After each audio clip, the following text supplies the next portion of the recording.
पूज्यं सर्वरक्षाकरं विभुं पार्वतीहृदयानन्दं शास्तारं प्रणमाम्यहम्। स्वामिये शरणमय्यप्पा।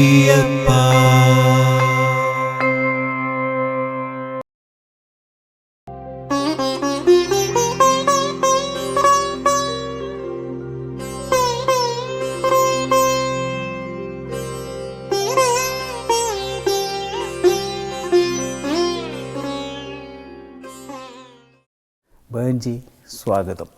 ഓം ശാന്തി.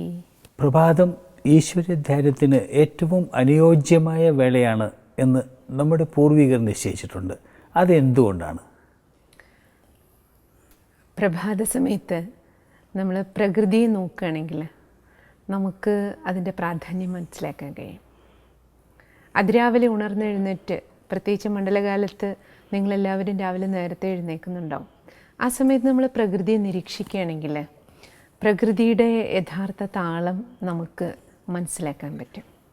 പ്രകൃതിയുടെ 5 തത്വങ്ങളും, ഭൂമിയാണെങ്കിലും ജലമാണെങ്കിലും വായുവാണെങ്കിലും 5 തത്വങ്ങളെയും നമ്മൾ നോക്കുമ്പോൾ അതതിൻ്റെ ശാന്തമായ താളാത്മക ഭാവത്തിലാണ് അതിരാവിലെ സമയത്ത്. എന്തുകൊണ്ടെന്നാൽ മനുഷ്യരെല്ലാവരും കിടന്നുറങ്ങുകയാണല്ലോ. പ്രപഞ്ചത്തിൻ്റെ താളം കേടുവരുത്തുന്നത് നമ്മൾ മനുഷ്യരിടപെടാത്ത സ്ഥലങ്ങളിലെല്ലാം നമ്മൾ നോക്കുകയാണെങ്കിൽ പ്രപഞ്ച താളം അതിൻ്റെ നാച്ചുറൽ നേച്ചറിൽ നിലനിൽക്കുന്നുണ്ട്. അതുകൊണ്ടാണല്ലോ വനാന്തരങ്ങളിലേക്ക് പോകാൻ നമുക്കെല്ലാവർക്കും ഇഷ്ടം. തിക്ക് ഫോറസ്റ്റിലേക്ക് പോകുമ്പോൾ, സൈലൻറ്റ് വാലി പോലെയുള്ള സ്ഥലത്ത് പോകുമ്പോൾ ആ സൈലൻസ് നമുക്ക് ഒബ്സർവ് ചെയ്യാൻ കഴിയുന്നുണ്ട്. എന്താ കാരണം? അവിടെ അധികം മനുഷ്യരുടെ ഇടപെടലില്ല. അപ്പം മനുഷ്യർ അധികം ഇടപെടാത്ത സ്ഥലങ്ങളിലെല്ലാം പ്രകൃതിയുടെ ആ നിജമായ താളത്തെ, ശാന്തതയെ നമുക്ക് നിരീക്ഷിക്കാൻ പറ്റും. ആ ഒറിജിനൽ നാച്ചുറൽ നേച്ചറിൻ്റെ ആ നേച്ചർ നമുക്ക് മനസ്സിലാക്കാൻ അതിരാവിലെ സമയത്ത് കഴിയും. മറ്റൊന്ന് നമ്മൾ നോക്കുകയാണെങ്കിൽ ആ പ്രകൃതിയുടെ 5 തത്വങ്ങൾ കൊണ്ട് നിർമ്മിച്ചതാണ് നമ്മുടെ ശരീരം.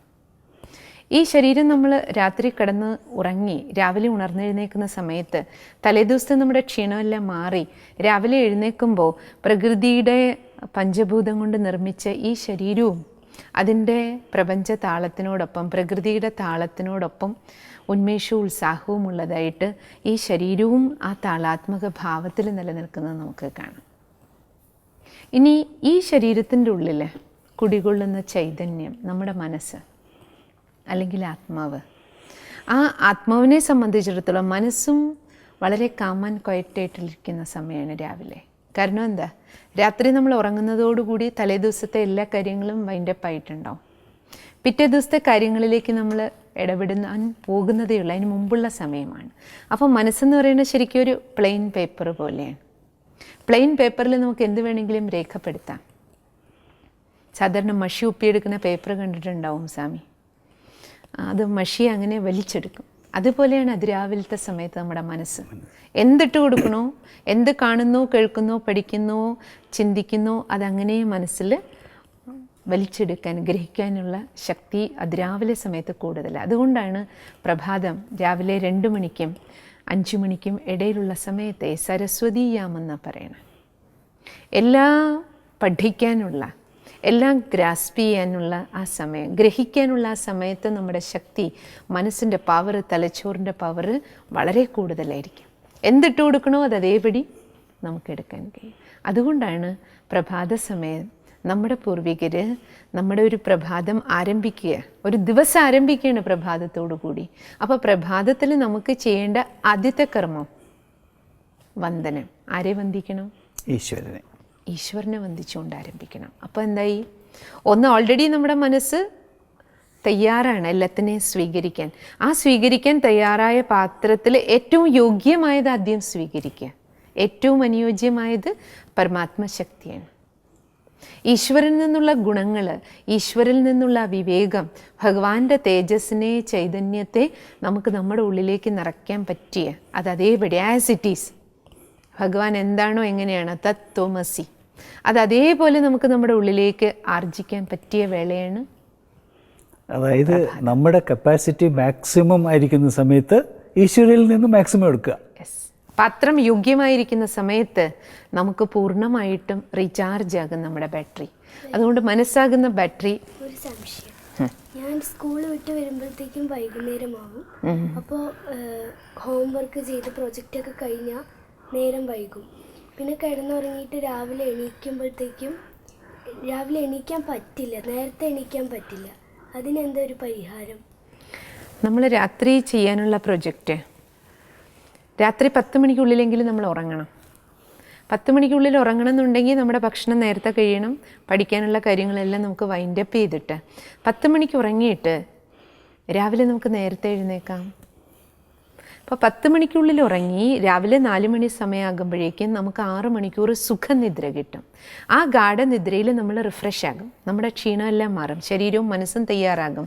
4 മണിക്ക് എഴുന്നേറ്റ് പ്രഭാത വന്ദനത്തിന് ശേഷം നമ്മുടെ ബാറ്ററി ചാർജിങ്, മനസ്സാകുന്ന ബാറ്ററി പവർ ഹൗസ്, ഈശ്വരനാകുന്ന പവർ ഹൗസിലേക്ക് നമുക്ക് കണക്ട് ചെയ്തിട്ട് നമുക്ക് രാവിലെ തന്നെ ബാറ്ററി റീചാർജ് ചെയ്തതിന് ശേഷം രാവിലെ 4 മണിക്ക് എഴുന്നേറ്റ് ഒരു 15-20 മിനിറ്റ് അല്ലെങ്കിൽ അരമണിക്കൂർ സമയം നമ്മൾ ധ്യാനത്തിൽ മുഴുകിയതിന് ശേഷം, പ്രാർത്ഥനയിൽ മുഴുകിയതിന് ശേഷം പിന്നെ പഠിക്കാമല്ലോ.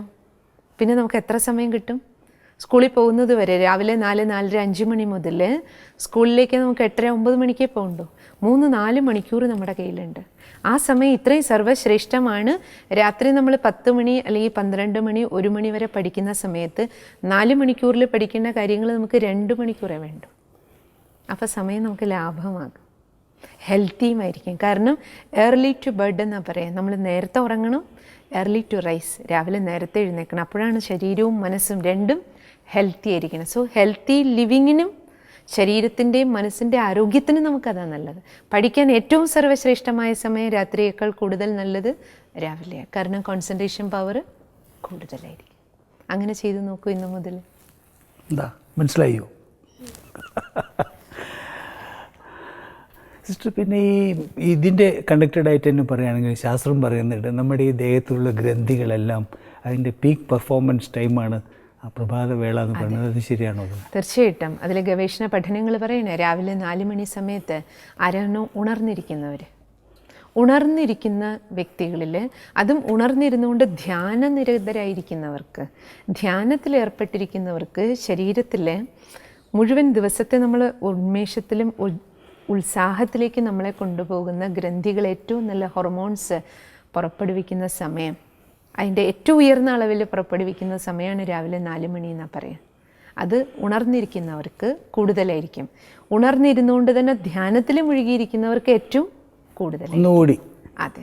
അപ്പോൾ ഫുൾ ഡേ നമ്മളെ ഊർജ്ജസ്വലരാക്കാൻ ശാരീരികമായിട്ടുള്ള ഊർജ്ജസ്വലതയും അതിലൂടെ നമുക്ക് പ്രാപ്തമാകും. അതുകൊണ്ട് നോക്കിക്കൊള്ളൂ, നിങ്ങളെല്ലാവരും ശ്രദ്ധിച്ചിട്ടുണ്ടാവും, ഏത് കലകൾ പഠിക്കുന്നവരാണെങ്കിലും, നൃത്താകട്ടെ, സംഗീതമാകട്ടെ, അല്ലെങ്കിൽ വളരെ ഓടുക, ചാടുക, ക്രിക്കറ്റ് കളിക്കാർ പോലും, ലോകപ്രശസ്ത ക്രിക്കറ്റ് കളിക്കാരനായിരിക്കുന്ന നമ്മുടെ സച്ചിൻ ടെണ്ടുൽക്കറിൻ്റെ ജീവിതത്തിൽ കേട്ടിട്ടുണ്ട്, രാവിലെ 2 മണി മുതൽ തൻ്റെ പ്രാക്ടീസിന് വേണ്ടി ഉണർന്ന് എഴുന്നേറ്റ് പ്രാക്ടീസ് ചെയ്ത് കുഞ്ഞുനാൾ മുതലേ, എപ്പോൾ ക്രിക്കറ്റിൽ ജീവിതം ആരംഭിച്ചു അന്ന് മുതൽ തന്നെ ഇത്രയും കഠിനാധ്വാനം അതിരാവിലെ മുതൽ ചെയ്യുമായിരുന്നു എന്ന് പറയും. അപ്പോൾ വെറുതെ അല്ല നമുക്ക് പ്രതിഭയാകാൻ പറ്റണേ, അതിനനുസരിച്ചുള്ള കഠിനാധ്വാനം, പ്രയത്നം നമ്മൾ വിധിപൂർവ്വം ചെയ്യുമ്പോൾ അതിൻ്റെ പ്രതിഫലം തീർച്ചയായിട്ടും കിട്ടും. കാരണം എഫേർട്ടുകൾക്ക് റിസൾട്ട് ഉണ്ടാവും.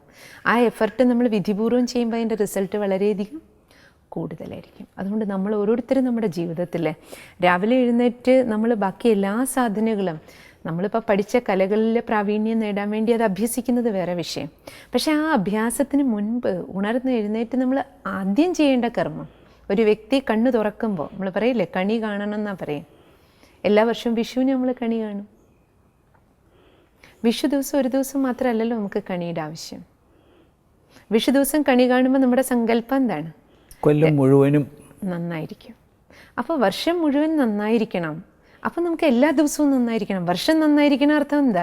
എല്ലാ ദിനവും നന്നായിരിക്കണം. എല്ലാ ദിനവും നന്നായിരിക്കണമെങ്കിൽ എല്ലാ ദിവസവും രാവിലെ നമ്മുടെ ആരംഭം, നമ്മുടെ ഒരു ദിവസത്തിൻ്റെ സ്റ്റാർട്ടിങ് നല്ല കണിയോടുകൂടി. നല്ല കണി അർത്ഥം നല്ല ചിന്തകൾ. കണിയിൽ ഒരുക്കുന്നത് എന്തൊക്കെയാണ്? നിറവാണ്. എല്ലാ ധാന്യങ്ങളും എല്ലാ പഴങ്ങളും എല്ലാ പച്ചക്കറികളും എല്ലാം പുതിയത്, പൈസയും അതിനോടൊപ്പം ഭഗവാന്റെ ചിത്രവും എല്ലാം നിറച്ച് വെച്ചിട്ട് അതാണ് നമുക്ക് രാവിലെ വിഷുവിനെ കാണിച്ചു തരിക അല്ലേ. അപ്പം അതിൻ്റെ അർത്ഥം എന്താണ്?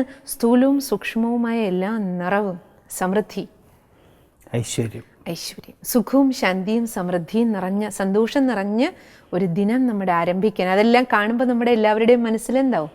നല്ല ചിന്തകൾ. ഇപ്പം നോക്കി, ഈ പൂക്കൾ കാണുമ്പോൾ ഈ ഉരുളിയിലേക്ക് നോക്കുമ്പോൾ ആദ്യം ഈ പൂക്കളിലേക്ക് ശ്രദ്ധ പോവും. പൂക്കളിലേക്ക് ശ്രദ്ധ പോകുമ്പോൾ എന്താ? നല്ല ഉന്മേഷവും ഉത്സാഹവും സന്തോഷമുള്ള വിചാരങ്ങൾ വരും. അതുകൊണ്ടാണ് നമ്മൾ വീടുകളിൽ കോലം പോലും ഇടുന്നത്. രാവിലെ എല്ലാവരും അടിച്ചു തുടച്ച് വൃത്തിയാക്കിയിട്ട് രാവിലെ എന്താ ചെയ്യുക? മുറ്റത്ത് പൂക്കൾ കൊണ്ട് കോലം, അല്ലെങ്കിൽ പൊടികൾ കൊണ്ട് കോലം, പലതരത്തിലുള്ള രംഗോലി, പലതരത്തിലുള്ള പൂക്കളങ്ങൾ നമ്മൾ തയ്യാറാക്കാറുണ്ട്. അതിൻ്റെ തന്നെ ലക്ഷ്യം ഇതാണ്. രാവിലെ ഉണർന്നെഴുന്നേൽക്കുമ്പോൾ വീട്ടിലുള്ളവരാണെങ്കിലും പുറത്ത് നമ്മുടെ വീട്ടിലേക്ക് ആര് വന്നാലും ആദ്യം നല്ല വിചാരങ്ങൾ കൊണ്ടുവരാം. വേർഡ്സ്വർത്ത് പറയായിരുന്നത്രേ, a thing of beauty is joy for ever. അപ്പോൾ ഇത് സിസ്റ്റർ പൂ പറഞ്ഞപ്പോഴാണ്, a thing of beauty is joy for ever. എപ്പോഴും സന്തോഷം. ആ ജോയി നമുക്ക് എപ്പോഴും നിലനിൽക്കണമെങ്കിൽ, എല്ലാ ദിവസവും നിലനിൽക്കണം എന്നുണ്ടെങ്കിൽ എല്ലാ ദിവസവും കണി നമ്മുടെ വിധിപൂർവമായിരിക്കണം. അപ്പോൾ പ്രഭാതത്തിൽ നമ്മുടെ ഉണർന്നെഴുന്നേൽക്കുന്ന സമയത്ത് നല്ല ചിന്തകൾ ഉണ്ടാകണം എന്നുണ്ടെങ്കിൽ, നല്ല വിചാരങ്ങളോടുകൂടി ആരംഭിക്കണമെങ്കിൽ, എല്ലാ നന്മയുടെയും സ്രോതസ്സിനെ വന്ദിച്ചുകൊണ്ട് അവിടുന്ന് ചാർജ് എടുത്തുകൊണ്ട് നമുക്കൊരു ദിനം ആരംഭിക്കണം. പക്ഷേ രാവിലെ നമ്മൾ ഉണർന്നെഴുന്നേൽക്കുമ്പോഴത്തെ നമ്മുടെ ആദ്യത്തെ ചിന്തകൾ, ആ ചിന്തയുടെ കണക്ഷൻ നമുക്ക് തലേ ദിവസമായിട്ടാണ്. തലേ ദിവസം എങ്ങനെ നമ്മൾ ഉറങ്ങാൻ കിടന്നു. കാരണം രാത്രി ഉറങ്ങാൻ കിടക്കുന്ന സമയത്തെ ലാസ്റ്റ് സങ്കല്പം അത് തന്നെയായിരിക്കും നമ്മൾ രാവിലെ ഉണർന്നെഴുന്നേൽക്കുമ്പോഴത്തെ ആദ്യത്തെ വിചാരം. ഇത് നമ്മൾ പരീക്ഷിച്ച് നോക്കിക്കോളൂ. ഇന്ന് രാത്രി ഉറങ്ങാൻ കിടക്കുന്ന സമയത്ത് നിരീക്ഷിച്ചാൽ നമുക്ക് മനസ്സിലാക്കാൻ പറ്റും. ലാസ്റ്റ് നമ്മൾ ഉറങ്ങുന്നതിന് തൊട്ട് മുമ്പ് എന്താണോ ചിന്തിച്ചുകൊണ്ടിരുന്നത്, അല്ലെങ്കിൽ ചിന്തിച്ചുകൊണ്ട് കിടന്നുറങ്ങിയത്, ആ വിചാരം തന്നെ രാവിലെ എഴുന്നേൽക്കുമ്പോൾ നമുക്ക് ആദ്യം വരും. അപ്പം അതുകൊണ്ട് രാവിലത്തെ കണി കാണാൻ കണി എപ്പോൾ ഒരുക്കണം? രാത്രി ഒരുക്കുക. അപ്പം രാത്രി കണി ഒരുക്കുക എന്ന് പറഞ്ഞാൽ എന്താണ്? ശ്രേഷ്ഠ ചിന്ത. വിഷുവിന് നമ്മൾ അങ്ങനെയല്ലേ കണി കാണാൻ പിറ്റേന്ന് ഒരുക്കുന്നത് തലേ ദിവസമാണ്. അപ്പം എല്ലാ ദിവസവും നമുക്ക് കണി ഒരുക്കിയിട്ട് വേണം രാത്രി ഉറങ്ങാൻ. എങ്കിലേ നമുക്ക് രാവിലെ നല്ല കണി ഉണ്ടാവും. രാത്രി കണി ഒരുക്കുക എന്ന് പറഞ്ഞാൽ എന്താ അർത്ഥം? എല്ലാ ദിവസവും നമുക്ക് വിഷു ദിവസം ചെയ്യുന്നത് പോലെ എല്ലാം ഇതുപോലെ നിറച്ച് വെച്ച് ഒരുക്കാൻ ഒരു പക്ഷേ കഴിയുന്നുണ്ടാവില്ല. പക്ഷേ നമുക്ക് എല്ലാവർക്കും രാത്രി ഒരുക്കാൻ പറ്റുന്ന ഒരു കണിയുണ്ട്. ഏത് കണി? മനസ്സിൽ ആ കാഴ്ച നിറയ്ക്കാൻ പറ്റും. എങ്ങനെയുള്ള കാഴ്ച? രാത്രി ഉറങ്ങുന്നതിന് മുമ്പ് നല്ല വിചാരങ്ങളോടുകൂടി ഉറങ്ങുക. ഉറങ്ങുന്നതിന് മുമ്പ് നമ്മൾ രാവിലെ മുതൽ വൈകുന്നത് വരെ, കാരണം ഉറങ്ങാൻ കിടക്കുന്ന സമയത്ത് അതിന് തൊട്ട് മുമ്പ് നമ്മുടെ വിചാരങ്ങൾ എന്താ വരിക? രാവിലെ മുതൽ വൈകുന്നവരെ നമ്മൾ എന്തെല്ലാം ചെയ്തു, ഫുൾ ഡേ, രാവിലെ മുതലുള്ള നമ്മുടെ മുഴുവൻ ദിവസത്തിൻ്റെ ദിനചര്യയ്ക്ക് നമ്മുടെ രാത്രി ഉറങ്ങാൻ കിടക്കാൻ പോകുന്ന സമയം നമ്മുടെ ഉറക്കവുമായിട്ട് പോലും ബന്ധമുണ്ട്. പിറ്റേ ദിവസത്തെ നമ്മുടെ വിചാരങ്ങളെയും സ്വാധീനിക്കും. അപ്പം രാവിലെ മുതൽ വൈകുന്നത് വരെ ഞാൻ എന്ത് ചെയ്തു? രാവിലെ മുതൽ വൈകുന്നവരെ നമ്മളെല്ലാവർക്കും കഷ്ടവും കൊടുത്ത് ദുരിതവും കൊടുത്ത് റഫ് ആൻഡ് ടഫായിട്ട് പെരുമാറി, ഉരുളയ്ക്കുപ്പേരി പോലെ മറുപടി പറഞ്ഞു, കുറേ പേർക്ക് ദുഃഖവും കൊടുത്തു, കുറേ പേരോട് സ്നേഹമായിട്ടും പെരുമാറി, കുറേ പേരെ നമ്മൾ ഡിസ്റ്റർബ് ചെയ്യുകയും ചെയ്തു. എന്നിട്ട് രാത്രി എനിക്ക് സുഖമായിട്ട് ഉറങ്ങണം എന്ന് പറഞ്ഞ് ഉറങ്ങാൻ പറ്റുമോ? നമ്മൾ ആർക്ക് സുഖം കൊടുത്തോ അവരിൽ നമുക്ക് ബ്ലെസ്സിങ്സ്, പോസിറ്റീവ് എനർജി വന്നുകൊണ്ടിരിക്കും. അത് നമ്മുടെ മനസ്സിന് സുഖം തരും. പക്ഷെ ആരെയും നമ്മൾ ഡിസ്റ്റർബ് ചെയ്തോ രാവിലെ മുതൽ, വാക്കുകൊണ്ടോ പ്രവൃത്തി കൊണ്ടോ വേണ്ട, നമ്മുടെ മനസ്സിൽ നിന്ന് ആരെയെങ്കിലും പ്രതി ഉണ്ടായ വിചാരങ്ങൾ പോലും, നെഗറ്റീവായിട്ടുള്ള ചിന്തകൾ പോലും ആരുടെയെങ്കിലും മനസ്സിന് അസ്വസ്ഥത കൊടുക്കുന്നെങ്കിൽ ആ എനർജി നമ്മുടെ അടുത്തേക്ക് തിരിച്ചു വന്നുകൊണ്ടിരിക്കും. അത് നമുക്ക് ചുറ്റും റൗണ്ട് അടിച്ചുകൊണ്ടിരിക്കും. ആ എനർജിയുടെ റൗണ്ടിൻ്റെ ഉള്ളിലാണ് നമ്മുടെ ജീവിതം. അപ്പോൾ രാത്രി കിടക്കുമ്പോൾ പലരും ഇപ്പോൾ നോക്കിക്കോളൂ, രാത്രി ഉറക്കമില്ല. ഉറക്ക ഗുളിക കഴിച്ചാലേ ഉറങ്ങാൻ വരുന്നുള്ളൂ. എല്ലാവർക്കും എന്താ പരാതി? മനസ്സിന് ചിന്തയാണ്, പല ചിന്ത, വേണ്ടാത്ത ചിന്ത വരും. അതുകൊണ്ട് ഉറക്കം വരണില്ല. വേണ്ടാത്ത ചിന്ത എന്തുകൊണ്ടാണ് വരണേ? വേണ്ടാത്തതെന്തോ നമ്മൾ പ്രവർത്തിച്ചിട്ടുണ്ട്, ചിന്തിച്ചിട്ടുണ്ട്, അല്ലെങ്കിൽ കണ്ടിട്ടുണ്ട്, കേട്ടിട്ടുണ്ട്, ചെയ്തു പോയി. എന്നിൽ നിന്ന് പോയതേ എൻ്റെ അടുത്തേക്ക് വരുള്ളൂ.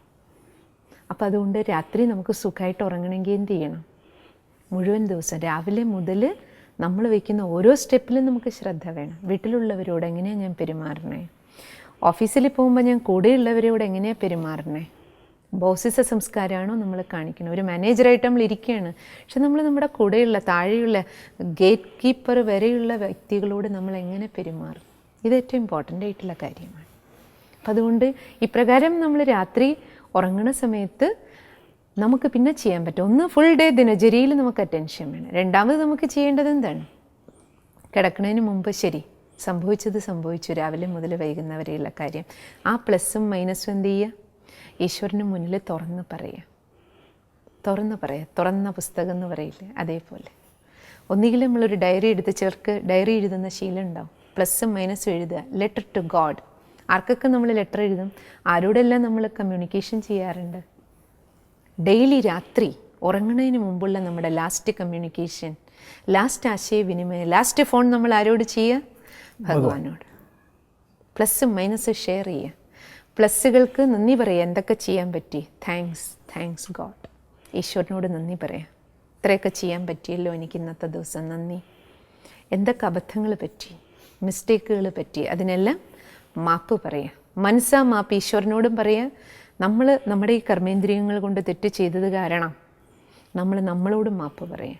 ഇനി നമ്മുടെ വാക്കോ പ്രവൃത്തിയോ ചിന്തയോ കൊണ്ട് ആർക്കെങ്കിലും എന്തെങ്കിലും കഷ്ടം ഉണ്ടായെങ്കിൽ മനസ്സുകൊണ്ട് ഉറങ്ങുന്നതിന് മുമ്പ് അവരോടും മാപ്പ് പറയാം.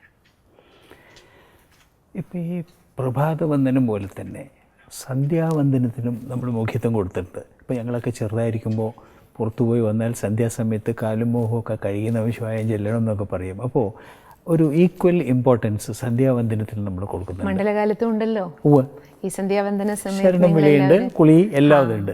അപ്പോൾ അതിൻ്റെ ആ പ്രാധാന്യം എന്തുകൊണ്ടാണ്? അത് വന്ദിക്കാനുള്ള മുഹൂർത്തമാണ്. സർവശക്തിവാനെ വന്ദിക്കാനുള്ള മുഹൂർത്തമാണ്. രാവിലെ മുതൽ ഓടി നമ്മുടെ ബാറ്ററിയുടെ ചാർജ് കുറയുകയാണ് വൈകുന്നേരം ആകുമ്പോൾ. അപ്പോൾ വൈകുന്നേരം നമുക്ക് ഉറങ്ങാൻ പോകുന്നതിന് മുമ്പ് എന്ത് ചെയ്യണം? ചാർജ് പോയ നമ്മുടെ ബാറ്ററി വീണ്ടും റീചാർജ് ചെയ്യാനുള്ള അവസരം. ആ സന്ധ്യാസമയത്ത് നമ്മൾ വീട്ടിലുള്ളവരെല്ലാവരും കൂടി ചേർന്ന്, അച്ഛനും അമ്മയും മക്കൾ സഹിതം വീട്ടിൽ നമ്മൾ വിളക്ക് കൊളുത്തി വെച്ച് എല്ലാവരും ചേർന്ന് സർവശക്തിവാനെ വീട്ടിലേക്ക് വിളിച്ചു വരുത്താനുള്ള സമയമാണ്. മനസ്സുകൊണ്ട് നമ്മൾ വിളിക്കണം. അപ്പോഴാ സാന്നിധ്യം നമുക്കവിടെ ഉണ്ടാവും. നമ്മുടെ തൊട്ടടുത്ത് ക്ഷേത്രങ്ങളോ വല്ലതും ഉണ്ടെങ്കിൽ നമുക്ക് അവിടെ പോകാം. എല്ലാവർക്കും കൂടെ അവിടെ പോയിരുന്ന് വേണമെങ്കിൽ പ്രാർത്ഥനയോ ധ്യാനത്തിലോ മുഴുകാം. അല്ലെങ്കിൽ നമുക്ക് നമ്മുടെ വീടിനെ തന്നെ ക്ഷേത്രമാക്കി മാറ്റി എല്ലാ ദിവസവും സന്ധ്യാസമയം സന്ധ്യ വന്ദിക്കാൻ വേണ്ടി മാത്രമാണ് ഈശ്വരനെ. ആ സമയത്ത് നമ്മൾ ടി വി കാണുക, അല്ലെങ്കിൽ സീരിയൽ കാണുക, അല്ലെങ്കിൽ പുറത്തിരുന്ന് സംസാരിക്കുക, ഇങ്ങനെയുള്ള കാര്യങ്ങൾ ചെയ്യാതെ ആ സമയം ഒരാളോട് സംസാരിക്കാൻ വേണ്ടി മാത്രം നിശ്ചയിക്കപ്പെട്ട മുഹൂർത്തമാണത്. മുഹൂർത്തത്തിനാണ് പ്രാധാന്യം. മുഹൂർത്തത്തിന് യോജിക്കുന്ന കാര്യം മാത്രം ചെയ്യുക. അപ്പോൾ സന്ധ്യ മുഹൂർത്തമാണ്. ആരോട് സംസാരിക്കാൻ? സർവശക്തിവാനോട് സംസാരിക്കുക, ചാർജ് എടുക്കുക. ഭജി, പ്രഭാതവന്ദനത്തിനെയും സന്ധ്യാവന്ദനത്തിനെയും കുറിച്ച് നല്ലൊരു വിശദീകരണമാണ് ഞങ്ങൾക്ക് കിട്ടിയത്, അല്ലേ? ഇപ്പം വരെ വളരെ നന്ദി. ഓം ശാന്തി.